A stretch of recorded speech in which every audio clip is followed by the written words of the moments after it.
नि देरहानाया रोखा खारन दिनै रायजो राजाफ्रा BPF आरो हाग्रामा महिलारिखौ राजनैतिक भाबै गोख्रों खालामनो थाखाय बयबो रेडि जानानै दङ बयबो उपलब्धि खालामदों दानि दैदेनगिरि बे सरकारनि दैदेनगिरिफोरजों जाया हाग्रामा महिलारिखौनो बांसिनै राजनैतिक माने स्ट्रेंथखौ बिनो लाबोनांगौ आरो बिथांनि सरकार बानायफिननांगौ ओंखायनो जोंनि देरहानाया निश्चित बेखौ बुंनाया दा बुंनो हाया बेसेबां जौखोन्दो लानानै देरहागोन किन्तु BPFआ गोबां भट बारा लानानै देरहागोन आंखौ क'क्राझार 1 नं क'क्राझार लकसभा समस्तिनि बिजाथि हिसाबै आरो दुर्गा दास बर'खौ दरं उदालगुरि समस्तिनि बिजाथि हिसाबै दिनै जोंनि BPF दोलोनि आफादगिरि मानाव गेदेर हाग्रामा महिलारिया CWC मिटिंआव गासिबो BPFनि सेनियर दैदेनगिरिफोर आरो CWC मेम्बार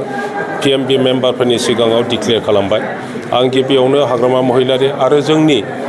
दोलोनि साफ्रोमबो दैदेनगिरि बिथांमोननो धन्यबाद होयो आंखौ सासे बिराद गिदिर दायित्व राजनैतिक दायित्व MP केन्डिडेट बेखौ होनायनि थाखाय आरो आङो साफ्रोमबो रायजो राजाफोरनि सहाय सहयोगिता लानानै बे इलेक्शनाव देरहानानै BPF दोलोखौ आरोबाव शक्तिशालि खालामनो आरो BPF दोलोनि दारैहाय जोंनि BTC ओनसोलाव थानाय मोनफ्रोमबो जाथि गस्थिनि समस्याफोरखौ समाधान खालामनानै जायगायाव गोजोन लाबोनाय बयनिबो गेजेराव अनलायनाय लाबोनाय आरो जौगानाय लाबोनाय बे एजेन्डाखौ लानानै आं बे इस्युफोरखौ लानानै रायजो राजाफोरनि खाथियाव थांगोन आरो खामानि मावगोन आरो जोंनि देरहानाया निश्चित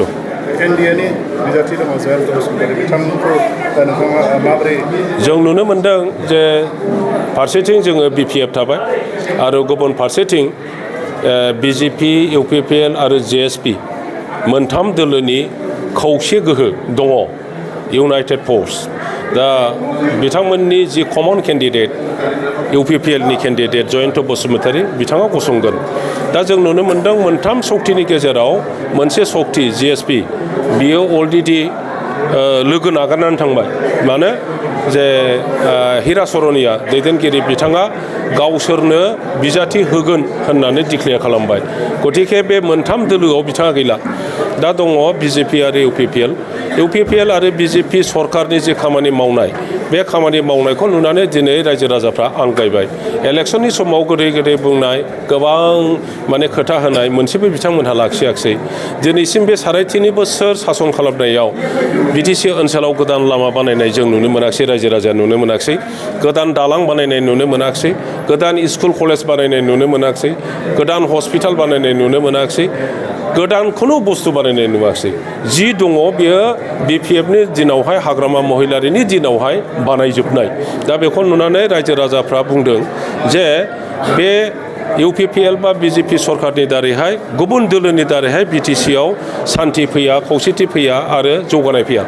BPFआनो बेवहाय सान्थि लाबोदों BPFआनो प्रत्येक जाथि गस्थिफोरखौ खौसे लाबोदों आरो BPFआसो बे ओनसोलाव जौगानाय लाबोदों बेखायनो दा BPFखौनो हांख्रायफिनदों आरो जेरैखि जाया नैबे फैगौ MP इलेक्शननिफ्राय जागायनानै BPFखौ देरहाहोनानै BTCआव BPF दोलोखौनो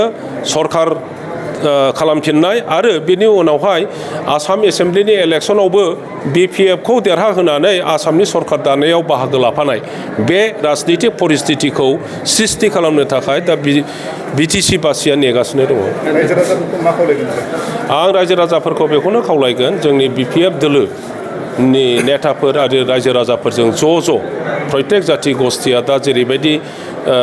ज' हान्थिगासिनो दं राजनितिकनि फोथाराव आरो बेखौ गोख्रोंसिन जोङो खालामबावनांगौ बयबो जोंनि दैदेनगिरिफ्रा जोंनि मावथिफ्रा गामि गामि थांनांगौ न'खर थांनांगौ प्रत्येक जाथिफोरनि गामिफ्राव थांनांगौ न'खरफ्राव थांनांगौ बयजोंबो रायलायनांगौ आरो बयबो रायजो राजाफ्रा जयैनो एकदम राजनैतिक नोजोरखौ खौसे खालामनानै जोङो आगोलनांगौ